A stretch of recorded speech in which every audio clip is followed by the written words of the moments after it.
Spoiler warning. If you haven't watched the show that we are discussing today and want to avoid spoilers, stop right there. Go binge and come on back. If you have or don't mind spoilers, sit back with your favorite drink and enjoy.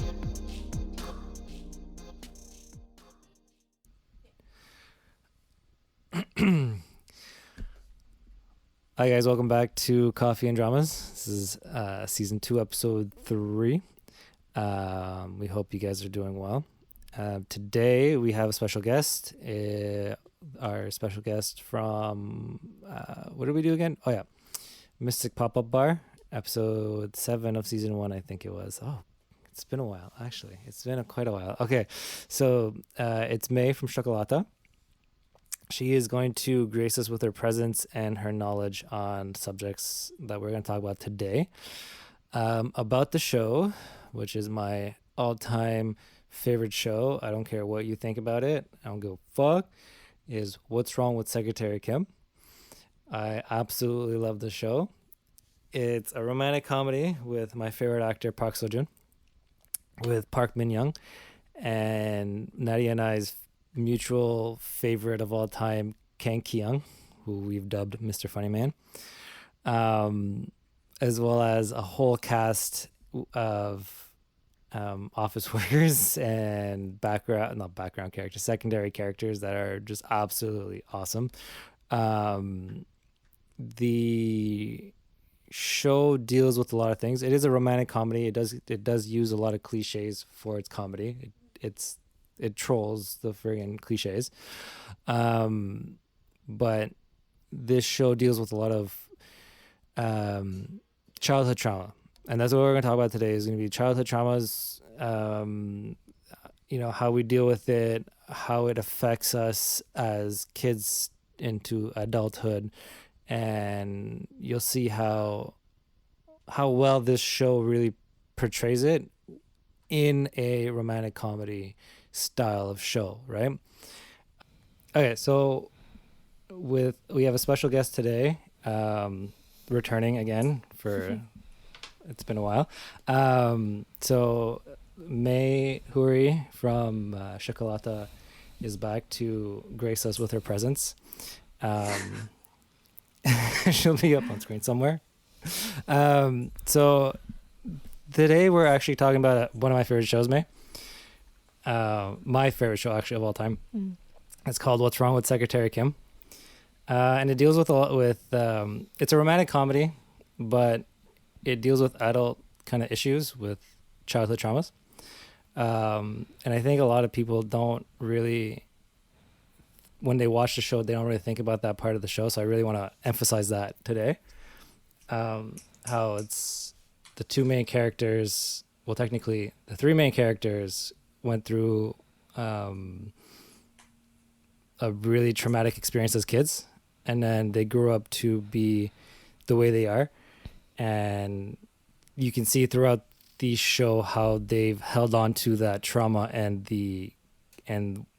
how it affected them throughout their lives throughout the show. One of the reasons why I want to bring you on for this sorry. One of the reasons why we wanted to bring you onto this, because one, you're my sister. 2, you're really you have more experience than I do in life. So thanks for aging me there. But you've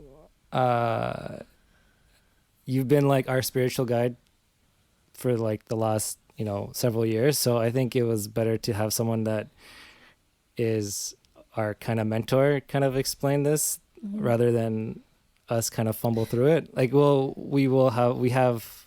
this is what we do on a regular basis, but I mean, someone with a little bit more knowledge would be better for that. I'm not experienced, but yeah, I've been doing this for almost 10 years now. So yeah. Exactly. So more experience. And I know we all go through different types of trauma throughout life, and it's something that I think everybody should kind of not kind of brush aside and kind of kind of like face, not, I know it's hard to say just to face the issues, Yeah. but I mean, something that they shouldn't just kind of shove under the rug kind of thing. Yeah, trauma, any kind of trauma actually shapes who you are Right. as a person. And it's up to you to delve into that journey of healing. So you know, we're going to talk about childhood trauma right now. So your childhood trauma, inner child trauma, all that stuff kind of correlates together. So yeah, it's really up to you to recognize it and basically get on that healing journey. To kind of, it's not about getting over the trauma. It's really coming face to face with it and healing from it. Because with healing, there's your road basically opens up, and you know you're not stuck in the past, and you actually have a better future. Okay. In terms of saying that. Okay, so that'll bring us to like the first question we were going to discuss is like how does trauma at a young age affect your personality as an adult? Because you see that, so in the show, the main character young June, he goes from just like a genius kid to a very narcissistic kind of person, but they show that his because of the trauma. So what he experienced was being kidnapped by a woman and then her committing suicide in front of him.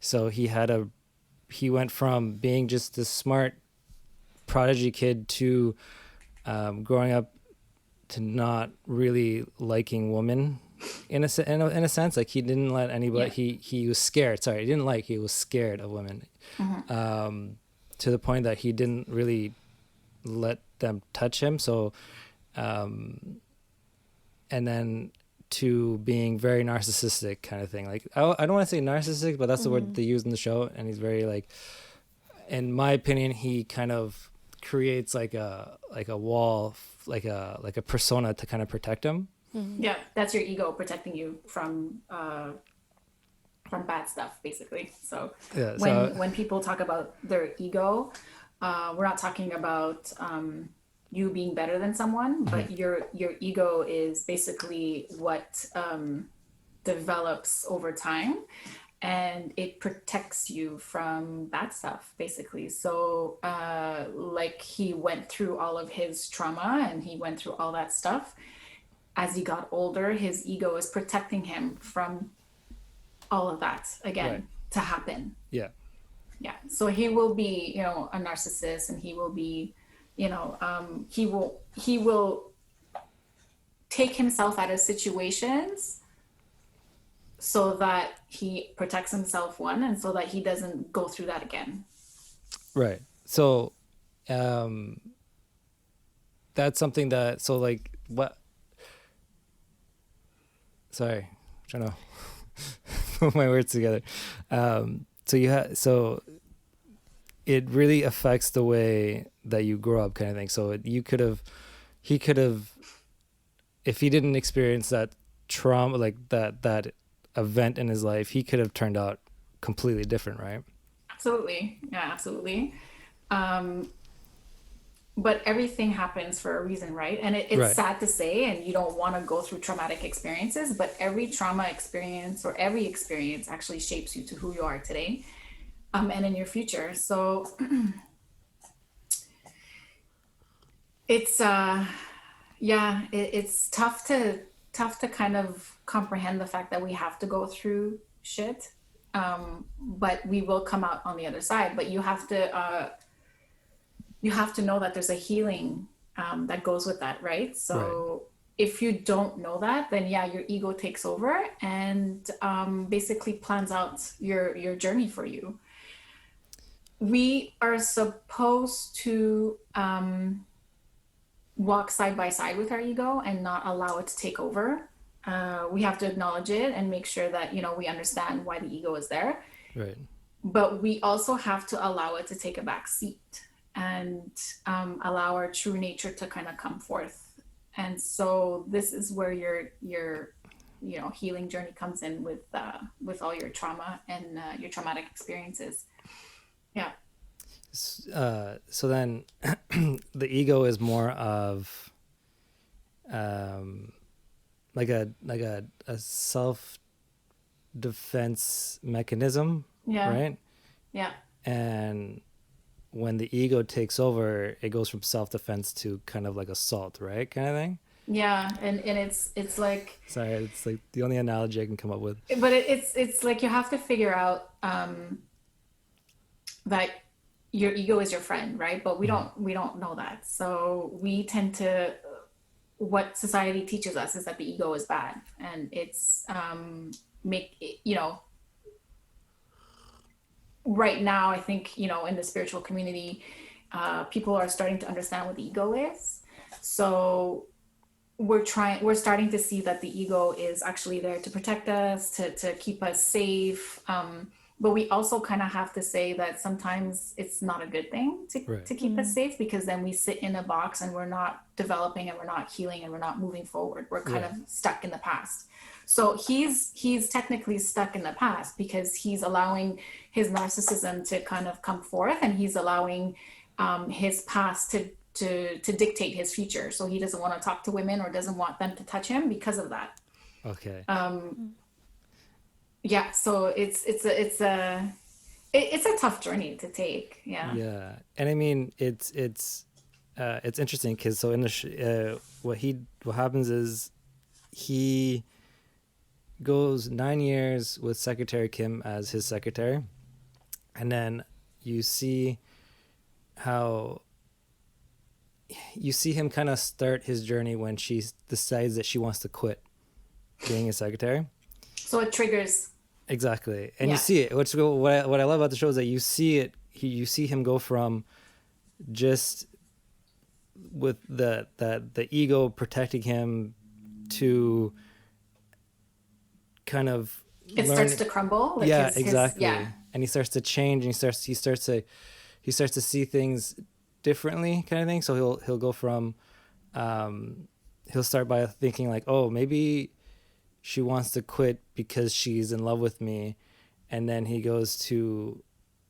literally goes from that to later on being like, wait, no, I'm in love with her, kind of thing, right? So it's like you see what's good about the show is that you see his journey through that entire process, and you see how it's her that kind of triggers that whole change and that whole process of him kind of getting over that. It's interesting to watch. And you don't see yourself going through that, so it's harder because you're in the situation. But when you watch someone else go through that, it's interesting. Yeah, no, absolutely. And I it's funny because like they don't, like, a lot of people when they watch like shows in general, American, Korean, Japanese, whatever, they don't necessarily see that like they see the character growth, but they don't see the actual character growth. And that's what and like the lessons that they go through, and I find like watching this show and you see the journey, right? And obviously it's like more compact because it's a television show, right? That's gonna be like another question, because it's so compact. The show doesn't really show how much time it takes, right? They kind of like compress everything, but kind of overcoming a trauma, even going through the steps to kind of get, I don't say get past it, but more of like you were saying, face the trauma, face the issues at hand. It takes a lot longer than you would expect, it's a long right? time. Yeah, it's a long time. It's not an overnight what's it called, like like tomorrow you're going to be healed or whatever. No, Right. it's not overnight. It really is a long journey. You really have to look deep within yourself. Like a lot of people, like I think we've discussed this before. Nobody likes sitting with themselves. Yeah, yeah, Nobody that's likes right. to be quiet and just kind of listen to their thoughts, Yeah, because they're scared to see what's really behind everything running in their heads. right. And that's what meditation allows you to do. And that's why people can't meditate, because they're like, oh, my mind is always running and this and that. Yeah, that's when you actually need meditation, is to sit quietly, just to kind of allow those thoughts to come through. And then once they go through, you're going to start seeing the quietness, and you're going to be able to start hearing your true voice come out Right. and give you what you need in your healing journey.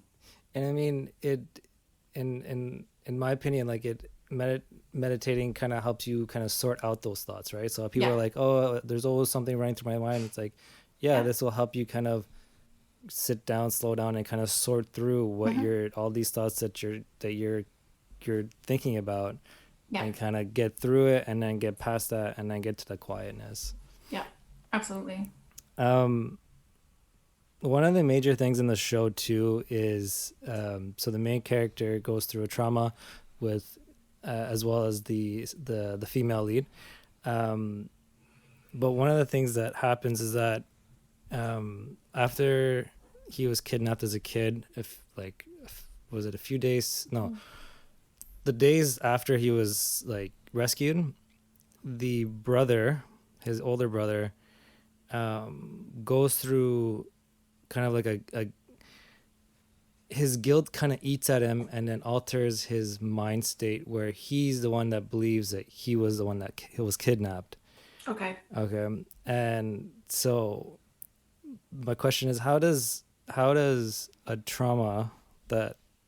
trauma affect those around you, right? Because it not only affected his brother, who's the one that actually left him in the alleyway right before he got kidnapped. That's his abandonment issues of childhood trauma. There we go. And then his parents who had trouble kind of dealing with the aftermath of the whole situation. Yeah, it's funny, because I think a lot of people don't realize that your traumatic experiences gets kind of tacked onto everybody else's experiences around you, and they have to go through their healing process and their healing journey at the same time. It's a little bit different because the situation is probably different, but it's almost like you're taking a piece of someone, Right. In that sense. So like you're saying in this story, is that the one kid gets kidnapped, but yet the repercussions are on his brother and his parents and the girl and the kidnapper. And so everybody has a part to play in the story, and everybody's part is a bit different, but they're all kind of like, I think, seeking the same healing. So the brother has abandonment issues, and so he basically took it upon himself to make it seem like he was the one that was kidnapped. So he's got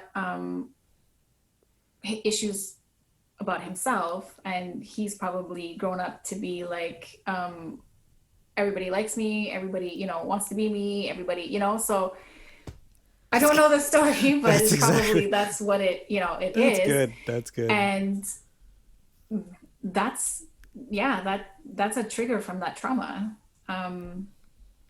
That makes sense, because so the brother grows up being an author, a popular author, and all, like he talks about how because he comes back from France, and he's like, I was in France, I'd have I'd have women and wine all the time and all this stuff, and you know what I mean? So that's exactly as you described him, without even actually watching the show, which is amazing. That's I guess that's what happens when you feel abandoned, right? You get older, and you're going to make sure that everybody wants you, right? So you don't feel that makes issue. sense. Yeah. So then you're always feeling someone loves you, or loves you, kind of thing, right? Because it's not always, it's not a good thing, right? it's actually pretty toxic. If that's, yeah, it's a toxic way of I mean, it kind of changes your not outlook, but it kind of changes your perspective on what real love is, kind of thing. Like how to really like what it actually feels like, rather than just the surface love, right? Yeah. Because once you start delving deep into your healing process, you start to see what your soul is trying to tell you. And that's when you start loving yourself and then all that stuff, and you start putting yourself first. It doesn't mean that everybody else comes last. It's just, you know, you put yourself first. You make sure that you do things that you want to do. Make sure that you can say no, you have your boundaries, your lines don't get crossed. But once you do that, that's what's going to allow you to give more to other people. And then your healing will kind of shine through, and then kind of give that healing to others around you, to kind of give them that push to want to heal and to want to move past the trauma. Okay, that makes sense. Yeah. Yeah. You see that? Yeah, that's cool. You see that throughout the show too, when the parents kind of realize like they should have, as they see like their kid starting to try and get over it, they start to realize, okay, well, we should have been more helpful. So they kind of like go through, they kind of sit down and talk about what happened, and from both their sides of the story, because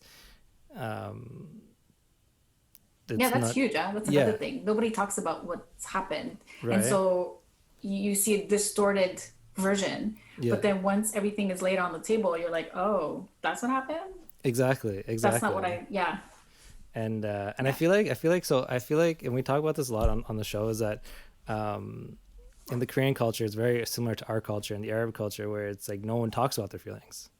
Yeah. Right. It's like it's very taboo. Right. And it's like if you have any feelings, you just bury them deep down, and you just forget about it, and you just move on. Even if something traumatic happens to you, they tell you, oh, it's nothing, don't worry about it, just keep going, kind of thing. Like, keep it to yourself. And it's funny because I think we're seeing that now with everything happening with the Palestine and stuff. For a long time, people didn't believe what was going on, and so a lot of times we were told not to talk about it. Up until now, with technology and what it's doing, and it's doing a really good thing, people are starting to see and starting to believe. And I think the healing process is starting for a lot of the Palestinians. And it's starting, it's opening up that subject that people can now talk about. Right. And then now they're basically putting forth all of the information, and they're showing them, and people are seeing. So now this healing process is going to be starting. It's going to take a long time. It's not overnight, like I said, but it's triggering. Right. And all of this is triggering a lot of the childhood trauma that a lot of the adults have felt. Right. And so it's going to allow them to start healing and start, moving forward. Yeah. Yeah.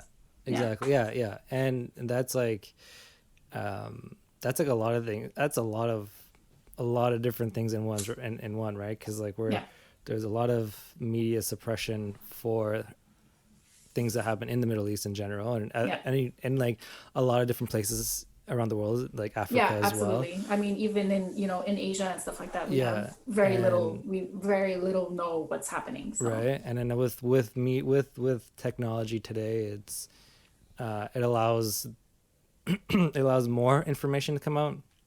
Granted, there's still a lot of control, but as soon as that comes out, the healing starts, and it's just gonna be like, it's like a big, I mean, with the way that our culture, how we're raised in our cultures, is that it's gonna take a while, and it's gonna be like, in my opinion, it's gonna be a lot more brutal. Absolutely. It actually, and it's funny you say that, because what happens, it triggers the dark night of the soul. and then the dark night of the soul is basically you hitting absolute rock bottom in your scary. you know, at your start of your healing journey. And this is basically where you start questioning things and start saying, is there really, you know, a higher being? Is there really God? Why is he doing this? And why am I here? And all that stuff. So that triggers you into going through your dark night of the soul, and it's basically your spiritual depression. And that's where you start doing the inner child trauma, the work on healing your inner child and all that stuff. Yeah. So like you said, it's good. It's good. Really bad. Yeah. And I feel like, and you talking about inner child, we've spoken about this before, but I like talking about it because I think it's an important kind of step in your healing process, especially like a lot of trauma that happens as a child. Yes. And so, and we're told to suppress it, right? Exactly. Told, right. And so you don't get to enjoy it. You don't really it. Go through your childhood the way you should, in my opinion. Like you don't really get to experience your childhood as you should. And a lot of the times there's you forget things, right? You start to suppress and you forget certain events. And even in the show, they Secretary Kim couldn't remember his name, right, as a kid growing up, because there was certain parts of that experience, and as a kid she just could not remember because of the event, right, because she was suppressing it so much. And I feel like that's where you got to start, is with that inner child, kind of work through that before you can kind of move forward. Yeah, absolutely. I think we all have a bit of PTSD from childhood stuff, you know, so some more than others. You know, and it's not to say that, you know, people that have a great childhood don't have inner child work to do. Some do. Some are here to basically help others. I mean, I know that, you know, we've had a pretty rough childhood, and there's a lot of work that we have to do. But I've been able to make sure that my kids don't have that kind of traumatic experience, and I've always told them that, you know, I need you guys to be kids. I want you. And so I feel like I've been trying to pressure them into being kids, and is that gonna give them a bit of trauma later on to work on? Like, so it's like it's tough to balance, right? So we're trying to do the same thing with our kids. So it's give him the childhood that he deserves to have, without hopefully not causing any trauma for when he gets older, kind of thing. So it's a tough balance. But I've learned that they will go through stuff, and they have to go through stuff. And although I don't want them to go through any misery, it'll shape who they are. They'll be able to make decisions better. They'll see the world for what it is, be more comprehensive, more humble, more, you know, like more empathetic towards others. That makes sense. I agree. And I've like all the shit that we had to go through as kids, I feel like it makes me more humble as a person. Like it's, if I feel like I'd be really different if we didn't go through what we did. You know what I mean? Like going through the childhood and all that stuff. I don't think I'd be as grateful for the life that I have now. Absolutely. So, and I feel like, it's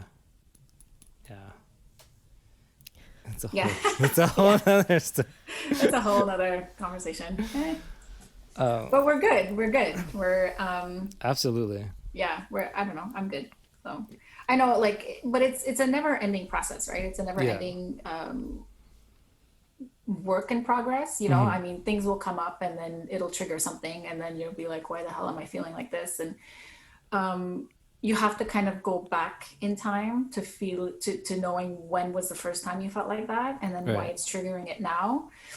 And it's a lot of meditation would help with that, because then you're actually kind of digging in, and you're connecting with your child self.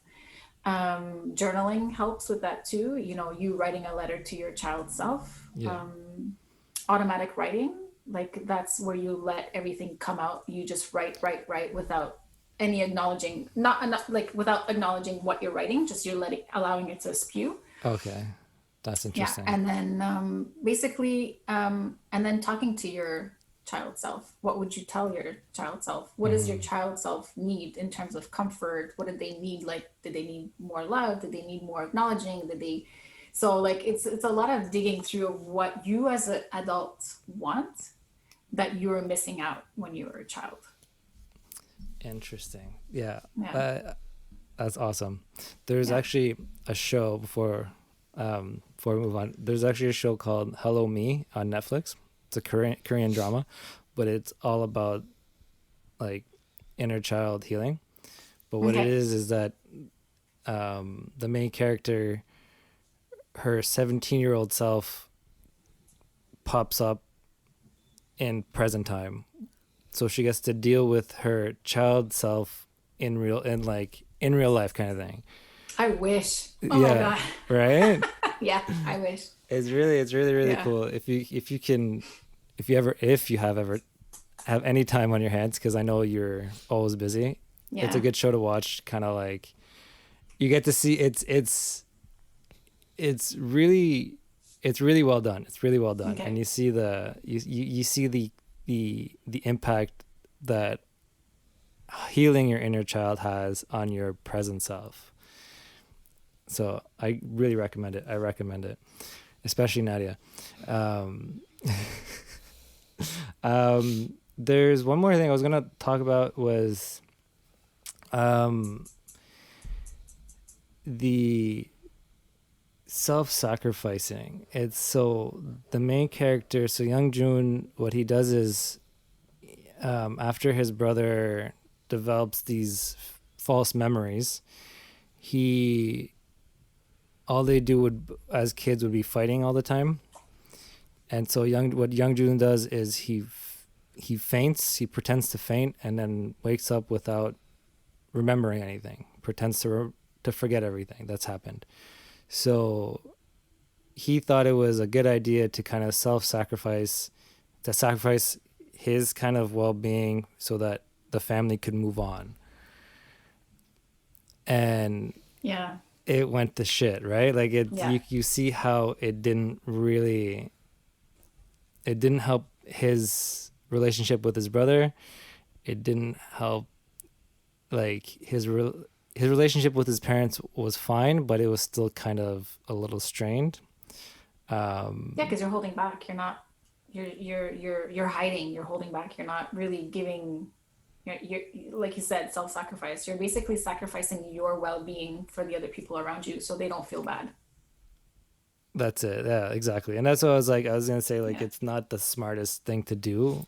I mean, there's a way of saying things. Like, you don't have to be a jerk and tell them off, but there's a way of saying things of how you feel, or giving advice and stuff like that. So there's always a way of saying it without hurting the other person's feeling. Yeah.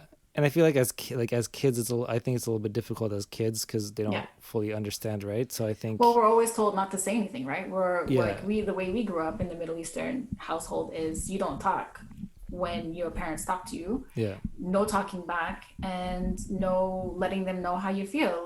Like example, when you're having dinner, that's all you're getting, that's all you're eating. You don't like it, doesn't matter. You're still gonna eat it. So we're not allowed an opinion. Which is, having kids of my own, and I see I'm not going to start making different types of dinners and stuff like that. But I think if we had opened up a conversation and said, okay, Mom, can you make me your, my favorite stuff tonight, or, like nohie or whatever, she does it now because I think she, Mom sees, she misses her kids and they're not around as much anymore. So she'll make us our favorite meals or our favorite stuff. Yeah. And she does it with the kids too when they're over. What do you want to eat? I'll make you anything you want. Yeah. But we never got that. No, we never got that. No. It was like, you get a plate of okra and eggplant. I'm like, Mom, I hate okra and eggplant. Yeah. No, you have to eat it. You don't move until you eat it. Yeah. And it's funny because it's like the way they were brought up is because they didn't have a lot of money, growing up in the Middle East, you're just, it's a simple life. You're going to eat what you eat. It's not 3 meals a day. It's 1 or 2 and, snacks. So they brought us up the way they were brought up, but we didn't know. So that's, we're rebelling and trying to come forth as an individual, but we're not allowed. So it gets suppressed. So when we get older, either we're super, super angry, in our teenage years where we're rebelling and we're, going away from what our parents want us to do. Yeah. And so the healing journey only starts later on in life, in your, 30s and 40s. And you're like, holy crap, I'm already midway, and I've wasted so much time. But I mean, it's I mean, it's hard to really realize these things when you're going through your teens and your 20s. You're still kind of you're still trying to work your way through life in general, so you're not really thinking about the effects that your childhood has on your adulthood. And it's funny because the show shows that. This show shows how they're in their 30s and they're starting to realize all this, right? Where it's like they went through their whole 20s pretty much together, and they didn't start the process of healing until they were in their 30s, right? Because they were literally just trying to make a living, trying to working, school, and all that stuff, and they were too busy to really realize, oh wait, there's something hurting inside. And that's what we do, right? We make ourselves busy. We just, so that we don't have to dwell on anything or see things for what they are and stuff. So we just continuously work. So yeah, exactly. I think that's all the questions I have for you today. I know we'll have you back on for another show, hopefully soon. Yeah, sounds good. I'm always happy to be on. It's fun talking about this. It's what we try to do, is kind of give a real life perspective on the show. It's kind of help people see that just because you're watching a show doesn't mean you can't learn about life. But I think Korean dramas are very their whole aspect of the shows is to really teach you something. Definitely. That's what kind of drew me in when I first started watching, because I started watching Japanese dramas and Chinese dramas, and then I got into Korean dramas, and you kind of see, one of the first ones that I watched was a show about a high school kid pretending to be his brother, who is 10 years older than him, and they're supposed to look alike.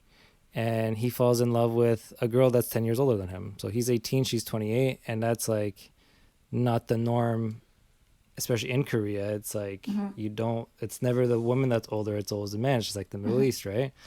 So they kind of show you, in this show specifically, don't let society kind of dictate what's right and wrong for you and your love life kind of thing, and go with how you feel. Yeah, the age gap. It's age gap. Well, because it was very taboo. I don't know if you remember the story of the kid that fell in love with his teacher, and he was 13 and she was in her late 20s. No. Yeah, they ended up and there was a lot of that. So, which I get it. It's you're less than 18. That's not good. Right. She ended up going to jail and all that stuff, but they stayed together for a very long time. Oh, okay, yeah, I remember that one. I don't want to say names. I don't want to say names because it's yeah. But it was in the 90s. He's my age now. She had a whole different family, all that stuff, and she ended up falling in love with this kid. But in hindsight, and when you look at the love story, I don't want to call it the love story, but the story of it, they ended up staying together for a long time. That's insane. It wasn't just a fling. They really made it work. They're divorced now, I think, but they were together for 20 something years. Wow. So but society puts a taboo on that. Like I know if he was a bit older, like 18, even at that they don't like it and stuff like that. Yeah. But they seem to think that the older women is the taboo and the cougar and all that stuff, right? So we're trying to get away from the whole norm of society, and I'm not saying that, you know, that story of the teacher and the student is the way to go. Like don't like get that was awful. But I'm just saying the fact that they stayed together for some like 20 something years is actually like incredible. Yeah. After what society told them was wrong, and after what she did was wrong, and after, you know what I mean, like they stuck it out. So that's a wow. But you see a lot of the technology is great now because you're starting to see more of the taboo that's normal. Yeah. Right? Because now you're seeing more of the world, and it's giving you a bigger perspective. And it's your world is bigger now instead of like in a box, as they say. Like you're not, Exactly. Yeah. So like people that have always been sheltered, right? Growing up, there was nothing. All you had was like, you know, like the TV in front of you. Yeah. Like going back to the Palestinian thing where we only saw what was happening on the news and they made everybody in the Middle East look bad. Yeah. Now with technology, they're basically turning the tables and showing you, no, that's not right. Yeah. And they're showing. So there's more of that being being challenged and being questioned. Which is good. Which is great. Which is the way we should be going as a society anyways. It's like, don't. Yeah. There's more to it than just what they want to show you. Yeah, and the story of the younger guy with the older woman, it's not new. Yeah, exactly. It's not. It's not new. not. And they make it seem like it's like, oh my God, and like that's the way we grew up. Where, you know. And the stigma of a woman being older, she's a cougar, which is like, like that sucks. Yeah. That sucks. Yeah, I mean, I don't mind cougars, but but you know, like they're calling like a woman like in her 40s dating a guy in her 30s, in his 30s, and see, that doesn't make any sense. Like, that doesn't make any like, sense. No, they're mentally and emotionally they're pretty much in the same level. Unless exactly. I mean, if the woman, like, I mean, you know, she wants to, because she likes the, you know, she wants to have fun, and she likes the, you know, like you know, like all that stuff, like it's mentally, like it could be like the same, they're at the same level. Yeah, seriously. Oh well. Oh man. I think that's it for today. Like going away from childhood trauma here. Yeah. That's okay. It's just, but it's all to say that it's how society, how you grow up in society, and what you've dealt with when you're a kid that puts you in situations like that when you get older. Like, exactly. The, you know, older woman, younger man, like some guys may have mommy issues, and that's probably why he's with an older woman. Like, I don't know, like it's, you know, things like that, like you have to look at. Yeah, there's a lot of variables in like the way you are, like the way you perceive things and the way you react to things, kind of thing, right? But so I think that's it for today because we're kind of almost out of time. Sounds good. Thank you for being on the show. Thank you for having me. Well, as always, it's a pleasure. Thanks. We'll have you on the show soon, and that's it. Take care. Thanks, you too. We'll see you soon. Sorry. Okay, so that's it for today. We hope you enjoyed today's episode with our special guest. We're gonna try and have her on more often, hopefully. And we hope you learned something today. Again, we repeat this a lot. We're not professionals. This is not our profession. So the things that we talk about are from our own experiences, from our own research, and May has guided us in life for the last several years. May has really helped me grow as a person. She's always someone that I looked up to growing up. So we hope that you enjoyed the show, and for I guess we're not doing what's popping this week. So stay tuned for next week for what's popping. And that's it for today. So take care of yourselves. We'll see you soon. Peace.